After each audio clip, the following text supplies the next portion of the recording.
Oke, jumpa lagi di Opini Budiman.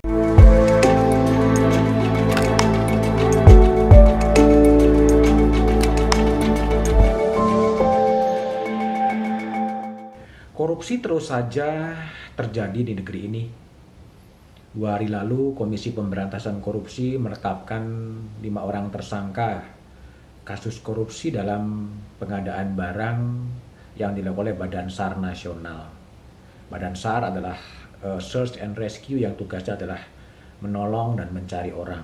Tapi pengadaan barangnya dilakukan dengan cara kolusi atau bersekongkol.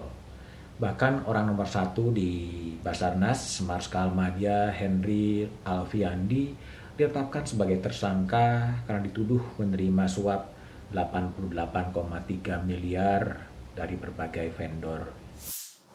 Dari informasi dan data yang diperoleh tim KPK, diduga HA bersama dan melalui ABC mendapatkan nilai suap dari beberapa proyek di Basarnas tahun 2021 hingga 2023 sejumlah sekitar 88,3 miliar dari berbagai vendor pemenang proyek, dan hal ini akan didalami lebih lanjut oleh tim gabungan penyidik KPK bersama dengan tim penyidik Puspom Mabes TNI. KPK melakukan operasi tangkap tangan beberapa hari setelah Menko Marves Luhut Binsar Panjaitan mengatakan cara OTT adalah cara kampungan. Luhut memang lebih condong kepada bagaimana mencegah terjadinya korupsi melalui digitalisasi. Masih ribut soal OTT, KPK melakukan OTT dan mendapatkan tangkapan besar seorang perwira tinggi TNI bintang 3 dan seorang letnan kolonel. Ada 5 orang yang ditersangka: Kepala Basarnas 2021-2023 Marskal Madya Henry Alfiandi, Koordinator Administrasi Kepala Basarnas Letnan Kolonel Afri Budi Cahyanto, dan 3 dari pihak swasta, Mulsunadi Gunawan, Sejati Marlia, dan Roni Aidil.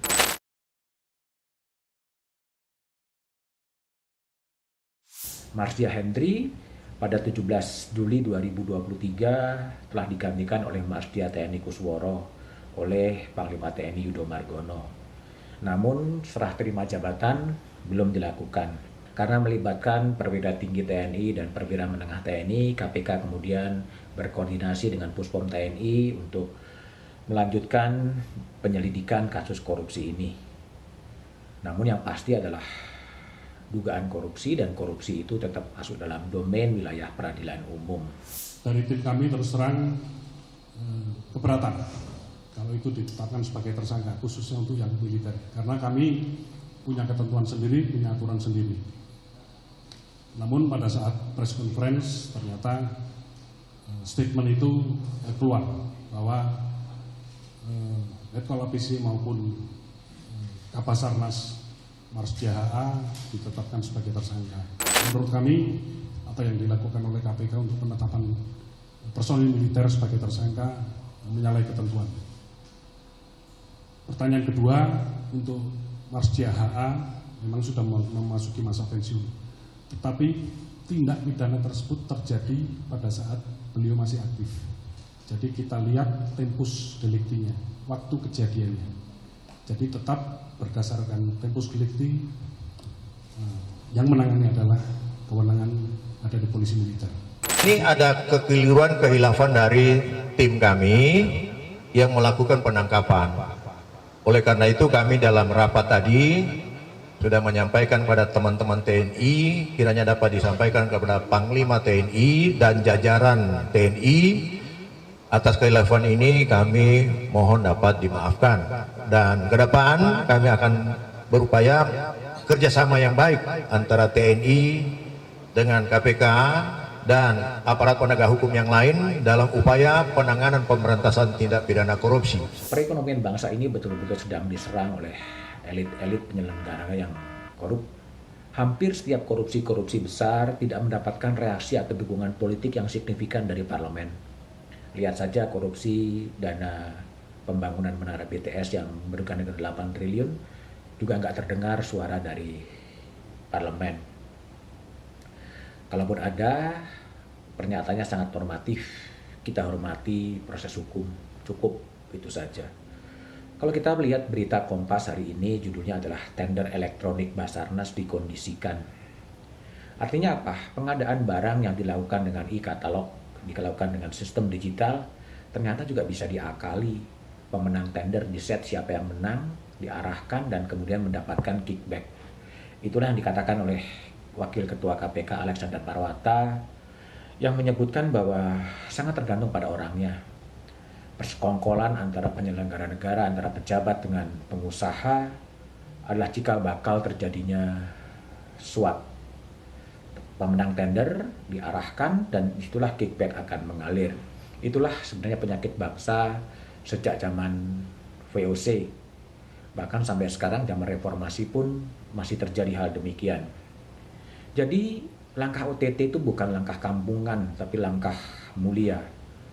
OTT adalah untuk menangkapi penyelenggara-penyelenggara negara yang tamak, yang rakus, yang kerap menyalahgunakan sumpah jabatan, yang kerap menyalahgunakan kekuasaan yang ada. Mereka tidak sadar bahwa penyelenggara itu sedang merampas hak-hak orang miskin untuk hidup saja susah. Korupsi adalah komorbid dari bangsa ini.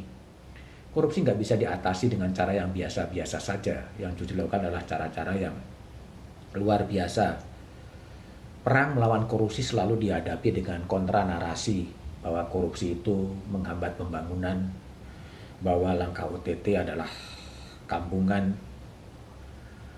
Itulah yang memberatkan bangsa ini melawan korupsi.